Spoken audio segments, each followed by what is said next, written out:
کہ یہاں پر جو ہے نا الانسان سے کیا مراد ہے، انسان غفلت اور دھوکے میں کیوں پڑا، سبب کیا ہے؟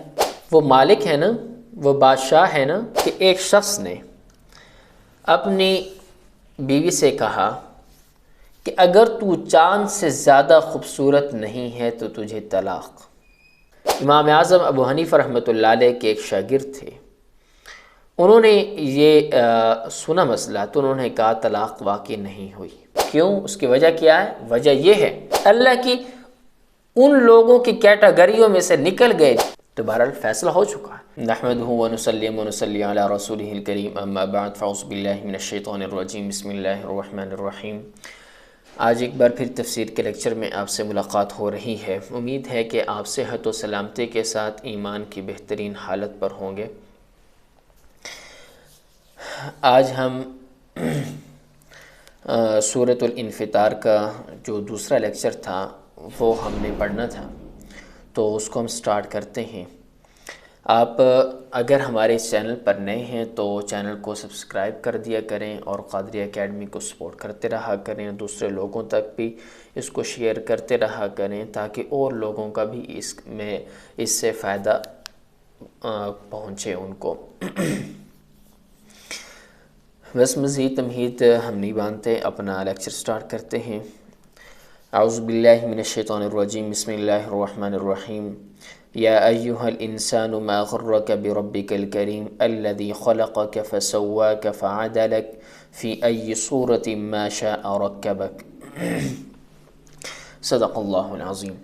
اللہ تبارک و تعالی ارشاد فرماتے ہیں، یا ایہا الانسان، اے انسان، ما غرک، کس چیز نے تجھے دھوکے میں ڈالا، بربک الکریم، تیرے کریم رب سے، الذی خلقک فسواک فعدلک، کہ وہ اللہ تو وہ کریم رب کہ وہ ذات ہے کہ الذی خلقک، جس نے تجھے پیدا کیا، فسواک، پھر ٹھیک کیا تجھ کو، فعدلک، پھر برابر کیا تجھ کو، فی ای صورت ما شاء رکبک، جس صورت میں چاہا اس نے جوڑ دیا تجھ کو۔ اللہ تبارک و تعالی ان آیات میں ارشاد فرمانا چاہتے ہیں کہ یا ایہا الانسان ما غرک بربک الکریم۔ پچھلی جو آیات ہم نے پڑھی تھیں اذا السماء انفطرت سے، ان آیات میں اللہ نے قیامت کے احوال کا ذکر کر کے انسان کی غفلت اور غرور کا ذکر یہاں سے فرما رہے ہیں کہ جب قیامت کا وقوع یقینی ہے اور انسان کو ہر چیز کا حساب دینا ہے تو اے انسان تو کیوں خواب غفلت میں پڑا ہوا ہے؟ تجھے کس چیز نے غرور میں ڈال دیا ہے؟ تو نے اپنے رب کی نافرمانی کی ہے؟ تجھے کس چیز نے بھول اور دھوکے میں ڈال رکھا ہے؟ تو اپنے رب کی توحید کا اقرار نہیں کرتا، جبکہ اس رب کے تیرے اوپر کتنے بڑے بڑے احسانات ہیں۔ انسان پر اللہ تبارک و تعالیٰ کے احسانات بہت زیادہ ہیں، کچھ تو اگلی آیت میں اللہ ارشاد فرماتے ہیں، لیکن اس سے ہٹ کر انسان اگر اپنی زندگی میں دیکھے، انسان کا چلنا پھرنا، کھانا پینا، یہ زندگی، یہ نعمتیں، یہ سارے اس رب کی دی ہوئی ہیں۔ اور اصل میں بیسیکلی دیکھیں کہ تو اپنی رب کی توحید کا اقرار کیوں نہیں کرتا؟ اس سے کافر لوگوں کو زیادہ مخاطب کیا جا رہا ہے، لیکن میں آپ کو اس بات کی وضاحت کر دیتا ہوں کہ یہاں پر جو ہے نا الانسان سے کیا مراد ہے، اس کو ذرا سمجھنے کی ضرورت ہے، پھر ہمیں اس آیت کی تفسیر مکمل طور پر ہمیں سمجھ میں آ جائے گی کہ بیسیکلی اس آیت کے اندر کس کو خطاب کیا جا رہا ہے، صرف مسلمانوں کو یا صرف کافروں کو یا دونوں کو۔ ہم اس کو سمجھتے ہیں کہ اس الانسان سے کیا مراد ہے۔ بیسیکلی یہ آیت کس کے بارے میں نازل ہوئی؟ اس میں امام کلبی رحمۃ اللہ علیہ ارشاد فرماتے ہیں کہ یہ جو آیت ہے یہ ابن الاسد کلدہ بن اسید کافر کے بارے میں نازل ہوئی۔ اس نے حضور صلی اللہ علیہ وسلم کی شان اقدس میں گستاخی کی تھی، مگر اللہ نے اس کو دنیا میں سزا نہیں دی، جس سے وہ اور بھی اترا گیا، تو اللہ تبارک و تعالیٰ نے یہ آیت نازل کی ہے۔ اور اسی طرح علماء فرماتے ہیں کہ یہ آیت کافر اور گناہگار مومنوں کو شامل ہے کہ اس کے بارے میں یہ نازل ہوئی۔ اتنا اب آپ کو سمجھ میں آ چکی ہے۔ آگے فرمایا نا، یا ایھا الانسان ما غرک بربک الکریم۔ الکریم جو اس صفت کے ذکر کرنے میں اس کے جواب کی طرف اشارہ ہے کہ انسان کے بھول جانے اور دھوکے میں پڑ جانے کا سبب اللہ کا کریم ہونا ہے۔ انسان غفلت اور دھوکے میں کیوں پڑا؟ سبب کیا ہے؟ وجہ اللہ تبارک و تعالیٰ کی ذات اقدس کریم ہے کہ وہ اپنے لطف اور کرم سے انسان کو فوراً سزا نہیں دیتی، اور بلکہ اس کے رزق، آسائش اور ان جتنی بھی دنیاوی خواہشات ہیں، آسائش ہیں، رزق ہیں، اس میں بالکل بھی کمی نہیں کرتی۔ اور پھر لطف و کرم اس کے دھوکہ اور غرور کا سبب بن گیا۔ حالانکہ انسان کو اللہ نے جو عقل دی ہے، اگر اس عقل سے اگر انسان کام لیتا تو یہ لطف اور کرم غرور کا سبب بننے کے بجائے یہ اپنے رب کے احسانات کا ممنون ہو کر اطاعت میں لگ جانے کا سبب ہونا چاہیے تھا، مگر کیا کہ انسان اس چیز کو بھول بیٹھا ہے۔ تو اور اسی کے ساتھ میں نے ابھی ذکر کیا کہ اب یہاں پر الانسان کے بارے میں تو میں نے آپ کو بتا دیا کہ انسان کے بارے میں یہ اس سے کون سا انسان مراد ہے، کون؟ تو علماء فرماتے ہیں کہ یہاں پر الانسان سے مراد کافر اور گناہ گار مومن شامل ہیں۔ باقی ہمیں اللہ تبارک و تعالیٰ سے دوستی لگانی چاہیے، دوستی کرنی چاہیے۔ دیکھیں، اگر ہم اللہ کو اپنا دوست بنا لیں گے تو پھر ہمیں ہر چیز مل جائے گی۔ وہ مالک ہے نا، وہ بادشاہ ہے نا، جس کو بادشاہ مل گیا اسے اور سب کچھ مل گیا۔ تو اس لیے بہرحال اللہ تبارک و تعالیٰ انسان کو غفلت سے جگانا چاہ رہے ہیں کہ انسان تو جس غفلت میں پڑا ہوا ہے اس سے نکلا اور رب کی وحدانیت کا اقرار کر اور رب کا بندہ بن جا۔ تو یہاں پر آخر میں اللہ نے صفت بیان کی کہ اللہ کریم ہے۔ اب الذی خلقک فسواک فعدلک، وہاں سے اس کے کرم کا بیان ہے کہ اس ذات نے تجھے پیدا کیا، یہ اسی کا کرم ہے، اس کا پیدا کرنا یہ اسی کا کرم ہے۔ اور اللہ نے صرف پیدا ہی نہیں کیا بلکہ انسان کے وجود کے اعضاء کو، انسان کا جو وجود ہے، اس کے جو بھی اعضاء ہیں، ان کو خاص مناسبت کے ساتھ درست کر کے بنایا۔ ہر اس کو اس کی مناسب جگہ دی کہ ہاتھ کو کہاں لگانے ہیں، زبان کو کہاں رکھنا ہے، آنکھیں، ناک، جتنے بھی اعضاء ہیں ان کو ایک مناسب جگہ پر رکھا۔ ہر اس کی حالت کتنا لمبا، کتنا چوڑا، اس کو بھی ایک مناسب رکھا ہے تاکہ انسان بدصورت نظر نہ آئے۔ تو انسان کو اللہ نے بڑا خوبصورت بنایا ہے۔ سورۃ التین میں اللہ کیا فرماتے ہیں؟ لَقَدْ خَلَقْنَا الْإِنسَانَ فِي أَحْسَنِ تَقْوِيمٍ۔ جتنے بھی مخلوقات ہیں ان تمام مخلوقات میں سب سے خوبصورت مخلوق حضرت انسان ہے۔ بہرحال اسی سے مجھے ایک واقعہ یاد آ رہا ہے۔ ایک پرانا زمانہ تھا، غالباً ہارون الرشید کا زمانہ تھا، بہرحال کسی مسلمان بادشاہ کا زمانہ تھا۔ تو وہاں پر ایک بار ایسے ہوا کہ ایک شخص نے اپنی بیوی سے کہا کہ اگر تو چاند سے زیادہ خوبصورت نہیں ہے تو تجھے طلاق۔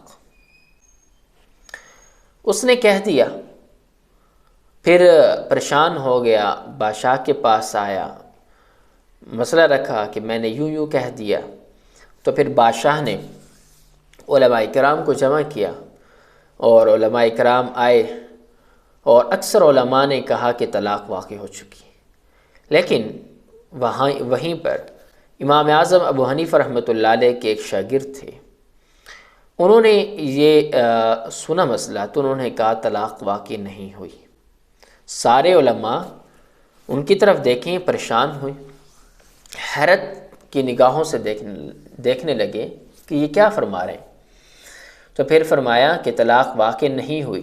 کیوں؟ اس کی وجہ کیا ہے؟ وجہ یہ ہے کہ اللہ تبارک و تعالیٰ خود ارشاد فرماتے ہیں لَقَدْ خَلَقْنَا الْإِنسَانَ فِي أَحْسَنِ تَقْوِيمٍ، کہ انسان کو اللہ نے خوبصورت پیدا کیا۔ جب انسان کو خوبصورت بنایا ہے تو باقی جتنے بھی مخلوقات، جتنی بھی چیزیں ہیں وہ انسان کے مقابلے میں نہیں، تو اس لیے طلاق واقع نہیں ہوئی۔ تو بہرحال تو اللہ تبارک و تعالیٰ نے ہر ایک چیز کو، انسان کے اعضاء کو اعتدال سے بنایا۔